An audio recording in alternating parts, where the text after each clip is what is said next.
Welcome to an artist talk funded by the Katherine Hyde Trust. We have Tammy Harrington's work featured within the MSSU Spiva Gallery. Harrington is a printmaker and papercut artist that imbues the cross-cultural influences of Chinese and American culture into figurative compositions. She was born in Sioux Falls, South Dakota, and currently resides in Russellville, Arkansas. She received a BFA in printmaking from the University of South Dakota and an MFA in printmaking from Wichita State University. Harrington is currently a professor of art at the University of Arkansas, at the University of the Ozarks, where she received the Bagwell Outstanding Faculty Award in 2013 and 2018. She has exhibited artwork throughout the region and nationally. Harrington's work is influenced by the Chinese folk art of papercut. The crisp, graphic appearance of papercut appeals to her sensibility as a printmaker. This work is a blending of her interpretations of traditional Chinese designs into personalized figurative compositions. Join me in welcoming Tammy Harrington to give us a talk about her work.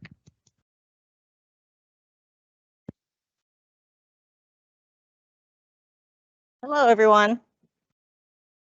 Thanks all for coming. I appreciate you. I know it's later in the afternoon. So I have my work in the gallery. It's been up for most of the month, and so I hope you've been able to stop by and check it out, but we'll have a reception as well afterwards. So I'm going to talk a little bit about my pieces, and so art making gave me the ability to learn more about my identity, and I think that's really what I do with my work is think about identity, think about who I am or why do I want to make artwork. And I think that's something, since I teach at college, I work with a lot of students and how they figure out what kind of work do you want to do? What kind of artwork do you want to do when there's no more assignments? And so I think that's something that you probably are going through as a process, depending on what area that you're working in. And so these revelations come at different times in my life. Sometimes I don't even realize it, and sometimes I'm very aware of it. Like something just happened earlier today, but I'll fold that in as I talk about it when I get to that point. And so, but this is my most current exhibit. All right, so what makes a person? If I were to describe myself, what would I mention first? Would I talk about my gender? Is it my race, my age, where I live, my profession, my ethnicity, my personality? What part is it? If I were to talk about the census or surveys, I'm a married 47-year-old Chinese American woman living in Arkansas, working as an art professor, right? But that doesn't necessarily say much about what I'm trying to do with my artwork. I think there are parts of it that touch into that, but there's more than that. Identity can be an individual thing or can tie to a larger group, or the whole idea of, can I be have a sameness with others, or do I feel like I am different? So a little bit about my background. So she mentioned that I am from South Dakota. So if you're not sure where South Dakota is, that's where it is. I live in Arkansas, so it's further away from South Dakota, so sometimes they don't know where that is. So it's fairly north in the United States. I lived there for 24 years. I was born and raised. My parents were immigrants from China and settled down in the hotbed of Chinese culture, South Dakota, which was really not. So that really does have a connection or some kind of effect on me. But I do feel like this is my hometown. And so oftentimes when people will meet me, they'll be asking me, where am I from? And sometimes I'll be thinking, okay, I'm from Russellville, Arkansas. Or then like, oh, wait a minute, maybe they don't hear my Southern accent, because you don't necessarily hear a Southern accent coming from me. So maybe I'll go, oh, well, I'm from South Dakota. And they're like, well, no, that's not really what I'm asking. And then it hits me. I'm like, oh, wait, they're asking who are my people? Where do I come from? Right? Because there is a physical difference living in South Dakota or living in a place that has more primarily Caucasian population. You do stand out. right? And so I don't think it's necessarily a bad thing or a good thing, right? It's just, that's just the way it is in terms of the whole identity. And so they'll ask me where I'm from, and then I will talk about how my parents are immigrants from China. And so, in fact, today at the hotel, someone asked me if I was Filipino.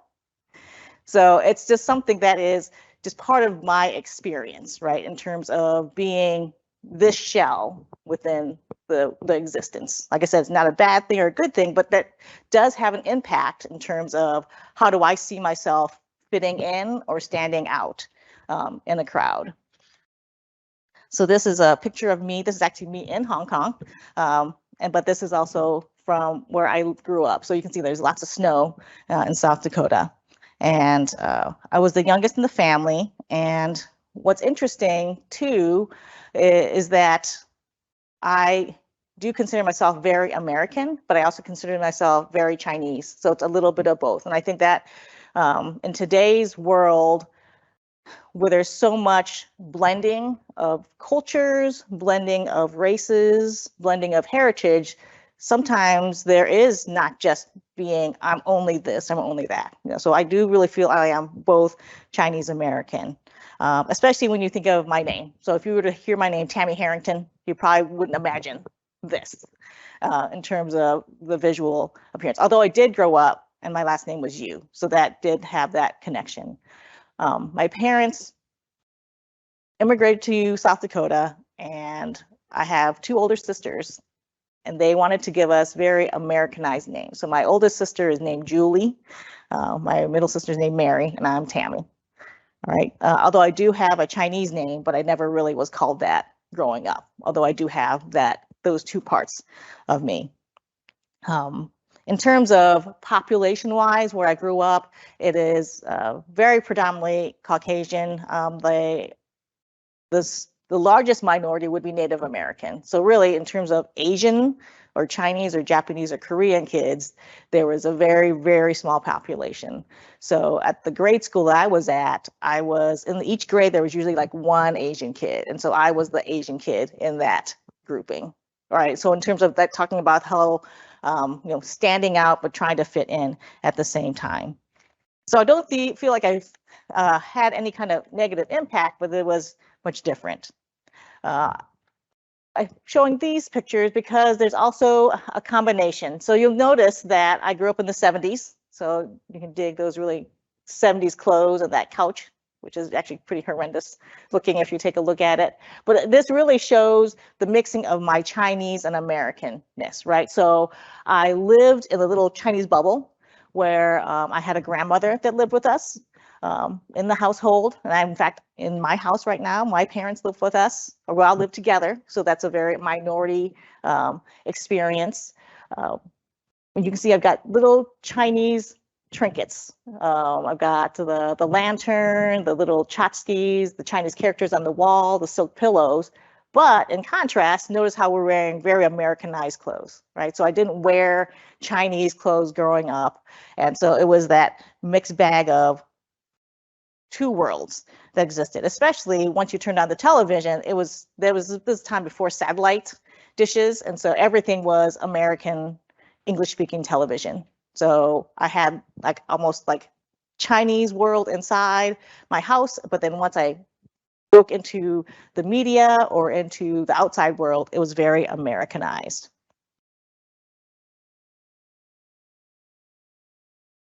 So when I started thinking about identity, this is the first print that I did once I went off to grad school.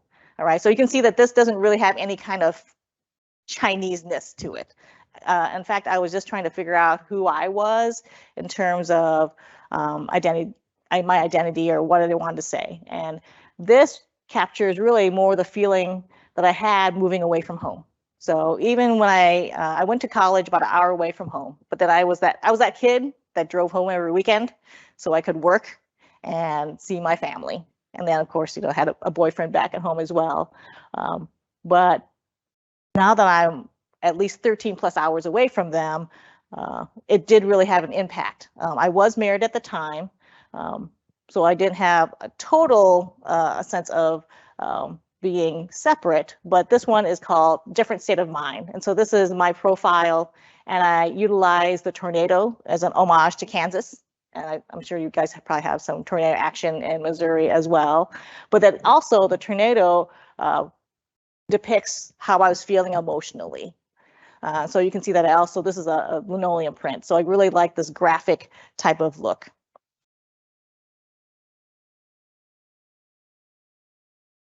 This is a self-portrait of myself, charcoal drawing, and just being aware of just physical differences from the other people that were around, and still trying to figure out my artistic style.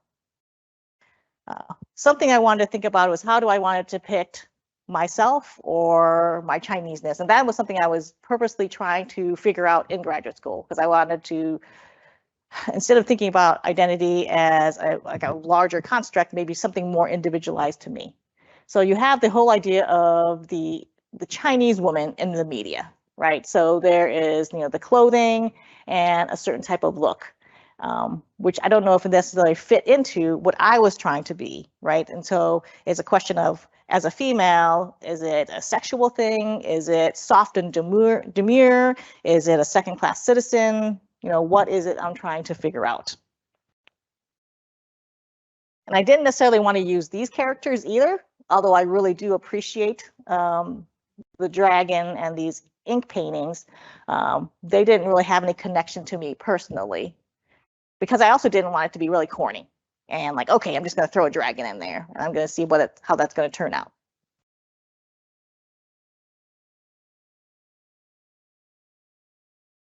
So when I found the Chinese paper cuts in graduate school during my research, I felt like this depiction of the dragon and this depiction of just Chinese work really connected to me more.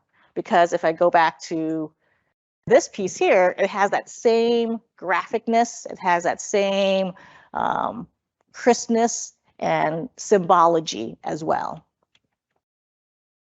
So I thought these were much more important. Plus, that's the whole idea of I could easily translate this into a more graphic kind of thing.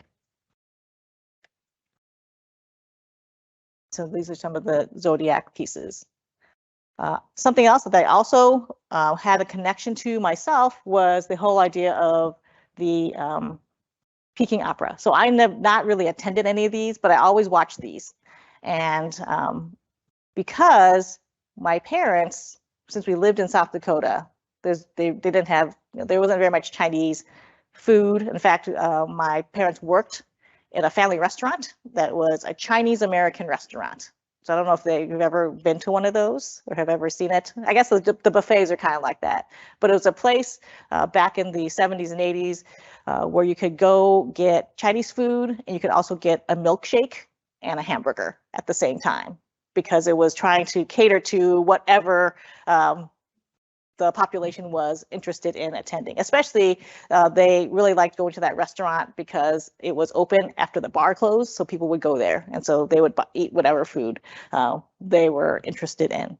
But for the Chinese opera, we would get care packages from our family in Hong Kong and China, and so it was like a little package of Chineseness, right? So they would send Chinese clothes, they would send Chinese food, they would send these videos of these different shows, to where that was almost like my dose of Chineseness besides what was happening with my family.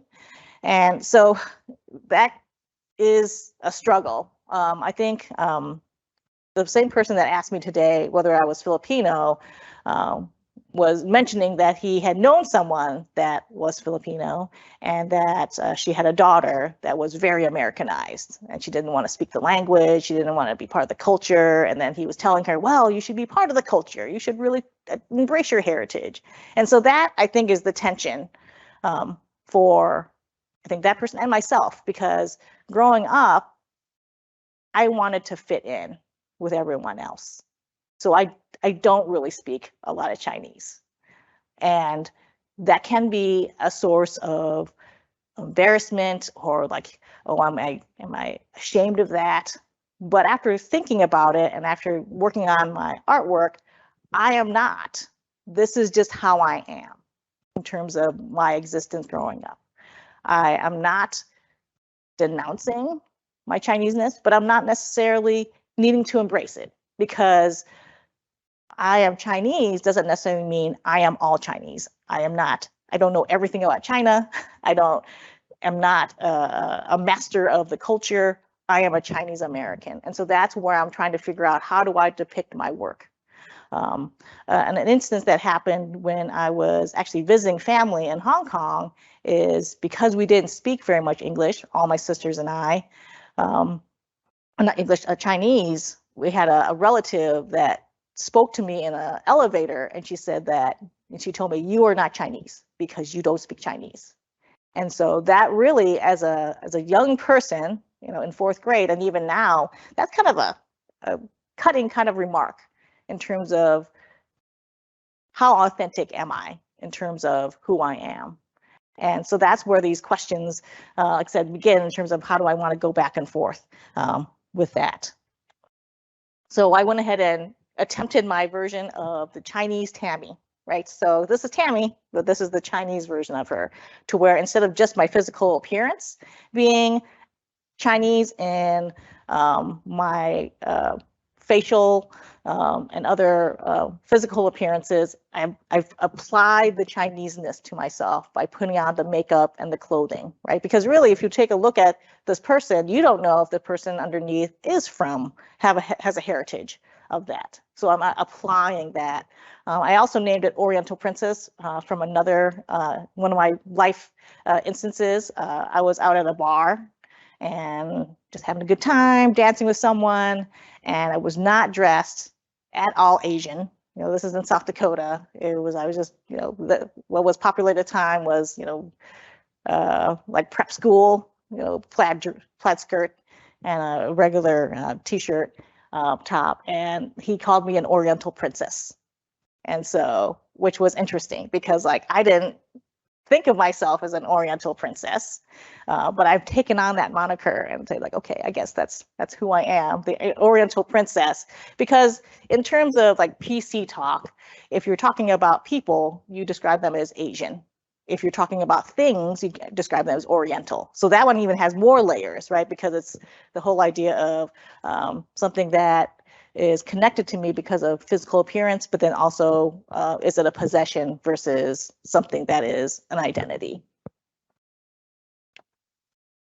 So I started really delving into artworks that talked about Chinese Tammy and American Tammy. So you can see the American Tammy is on the right, Chinese Tammy is on the left, although they're both Chinese American Tammy too.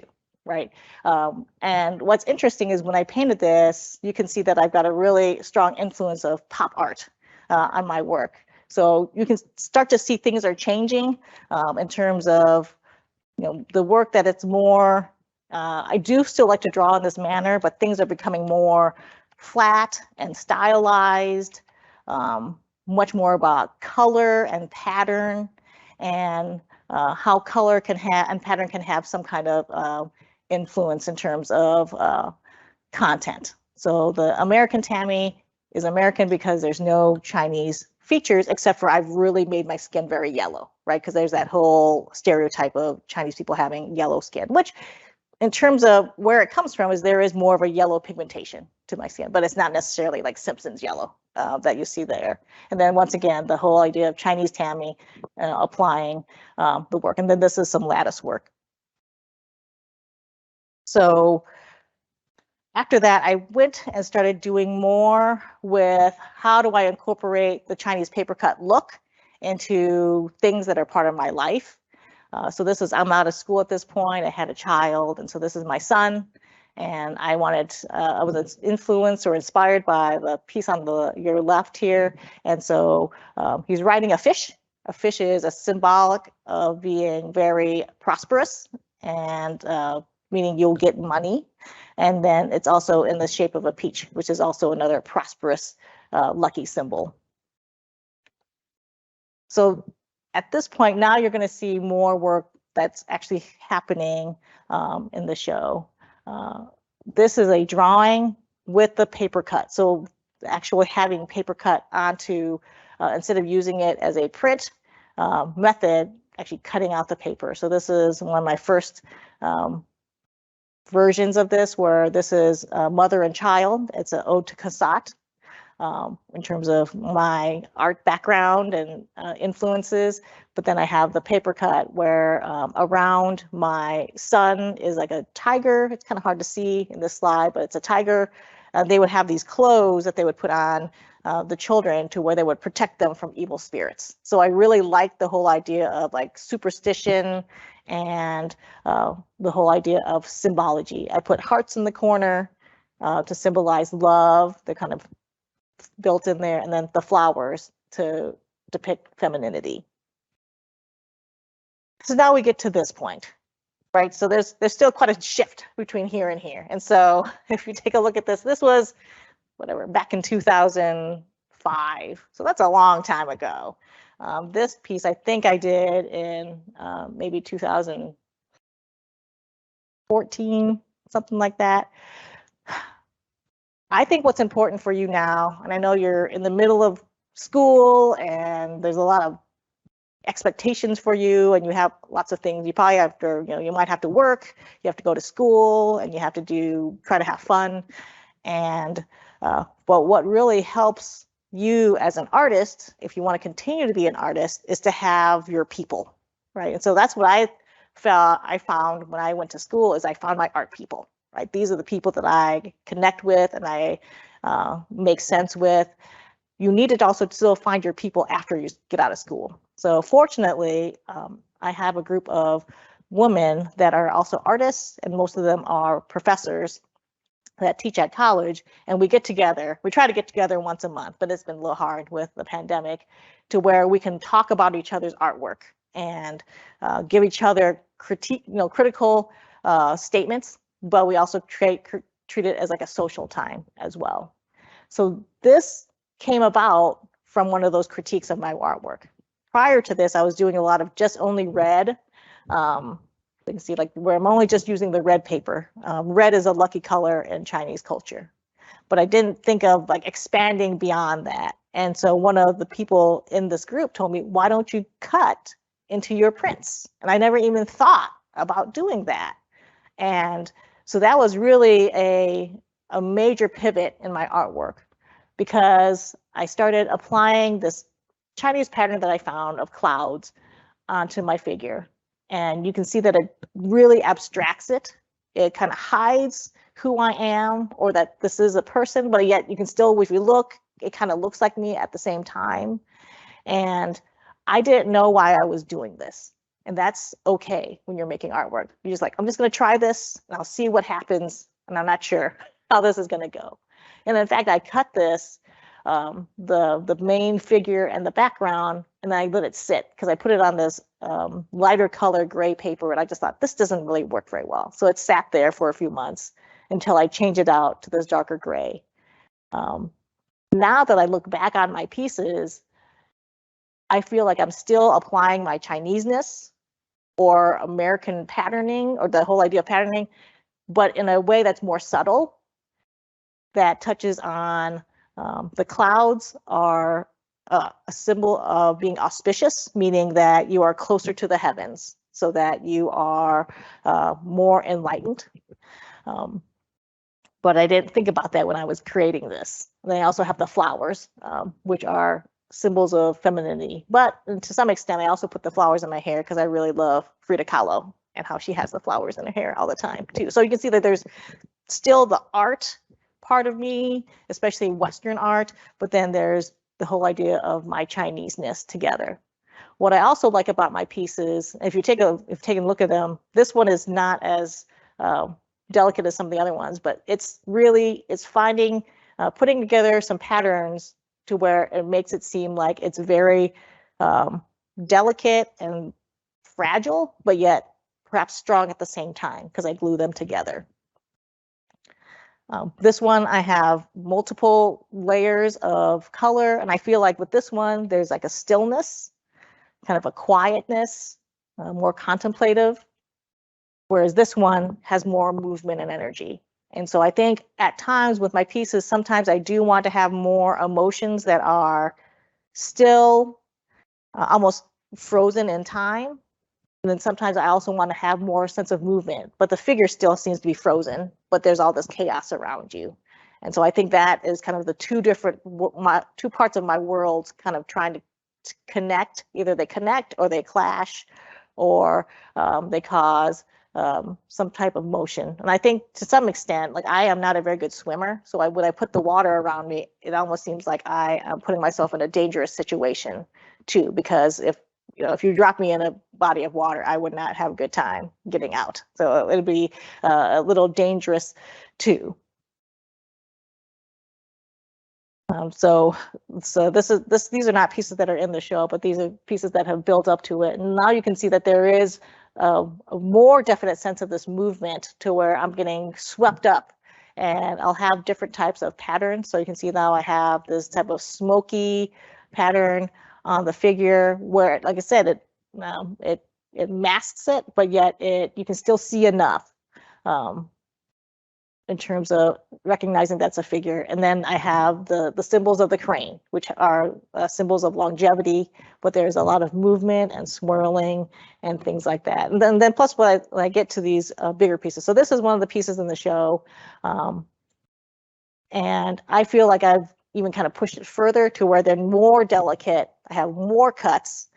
People ask me, how long does this take me? I can't really remember or tell, but if I were to estimate, it's probably like maybe 30 hours because I cut them by hand with an X-Acto knife and a self-healing mat. I know that there are these the cry cut machines and these other things out there, but I'm like, I don't know. I would probably almost take just as much time trying to figure out how to get the pattern in there to get it to cut. But I actually really enjoy the process of cutting the paper by hand because of how crisp, there's nothing sharper or nothing more crisp than a cut, even with a drawing or pencil. And so this one is a print where coming into being where I am almost emerging from the waters, like the birth of Venus, like Botticelli, like I'm birthing from the waters, and I've got the water lilies that are coming up around me. This one is called Shield, which has a different mood to it, right? So I call this Shield and had distinct choices on what I want to do with the grid. So if you take a look at the grid on this one, it's kind of more open, more blocky, and I have more open space around me. Whereas this one, everything is closed up. So not only am I covering my face to where I'm almost like trying to protect myself from something, and then that smog is coming in and it's green and it's kind of scary and uncomfortable, but then even the grid is sharp and pointed. So I have certain moods that I'm trying to capture in terms of the choices that I'm making. And then even with the flowers on the body are very small and delicate, and almost as if, can I protect myself from these external forces? Because sometimes people have asked me, like with the grid work, am I, there's two ways, is it something as a barrier to keep me in, or is it a barrier to keep other people from coming in as well? This one is a smaller piece, Splendor. So you can see I have that same smoky texture in my face, but it's not as aggressive or a negative type of feel because the coloration is different. And then those are peacock feathers in the back. I really like this piece because it reminds me actually a lot of almost like Latino poster art or kind of pop art kind of thing. So I like how they can, because what's interesting is I have been asked many times, or several different times, of different ethnicities. I mean, I've asked if if I was Hispanic, if I was Native American, if I was Hawaiian, if I was Filipino. So this one, I guess, is at one time I joked, and maybe I'll still do it. I was going to do Tammys of the world, where it's like it's me, but I'm all the different peoples of the world. But I'm not bothered by it because I like that whole idea of how it can connect to other cultures. Plus, I like Two, that the peacock feathers almost create like a halo or a nimbus, which is also another dominant theme in some artwork, you know, especially with the whole idea of holiness or more of a connection to importance. I think this might be getting close to the end. So these are my last pieces. I have a series of 6 of these in the gallery in my show, and I call these my superstition pieces. These are actually prints of my face, but now you can actually not see my face, right? Because I have cut out these different types of symbols. So the one on your left is called Tigress, because I'm born in the year of the tiger. So that's my Chinese zodiac symbol. And so I always connect with the whole idea of I am like a fierce female. But then on top of that, I have children. So I've always joked that I'm like a tiger mom. So there's different layers in terms of, I guess these are all kind of my own inside jokes, perhaps, that I'm trying to do with this. And then all of these pieces have clouds at the top. Because, like I said, that's a sign of being auspicious, so you're closer to the heavens. The one on your right is called Beautiful Snake, which can be seen, I guess, positively or negatively, you know, as a lady. You know, if you call a lady a beautiful snake, is that a good thing or is that a bad thing, right? And sometimes it's good to be both, to where so it's really kind of talking about, you know, symbols of femininity, of my heritage, or then of just personality too. And so that's where I'm at in terms of where my work has developed. But you can see where it's really changed. And so I guess to wrap up my talk, I wouldn't know so much about me as a person if I didn't make this artwork. And so I think that's what's important about the power of artwork is no matter what you choose to do with your artwork, sometimes you end up gravitating towards something that is going to be either, if it's not portraiture of yourself or people that you know or you love, it's going to be a topic that you're very passionate about and are important to you. And so it's going to eventually, it will eventually rise and you'll figure out what's going on. But it's just, you know, sometimes there's that struggle trying to get to that point.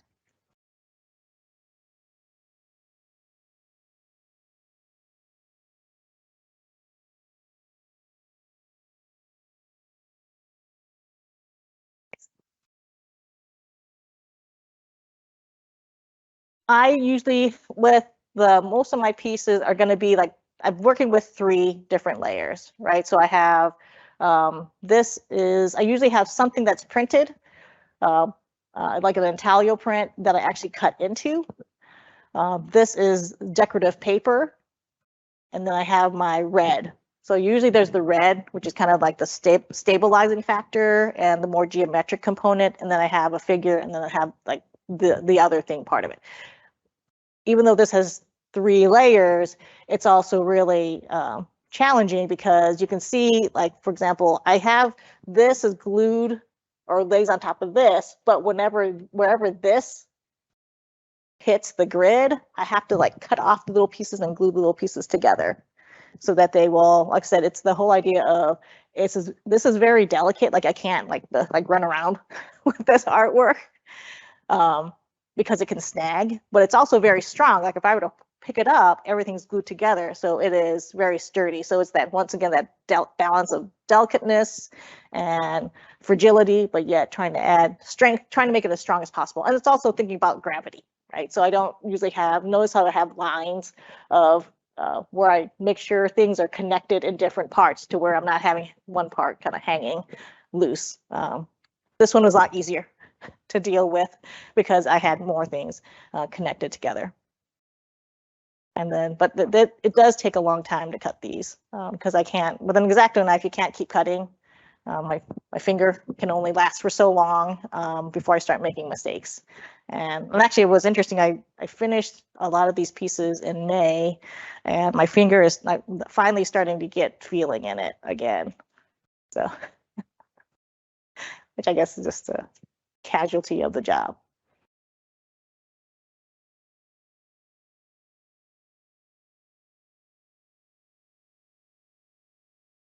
I use, do you guys do much bookbinding here? or any of that. So yeah. So we have this PVA glue, and I have a little tiny spatula that I dip in there and I cut it and I stick it on there. So it's a white glue. Usually if there's any kind of connection point. So that's also very laborious too, because like you're finally like, oh, I'm done cutting. Oh, wait a minute, I have to like get them all to stick together. So I don't know, I guess I am a glutton for punishment. But I guess I would equate that the same as, people that like to knit or do things kind of repetitively. So I guess this is my repetitive thing that I like to do.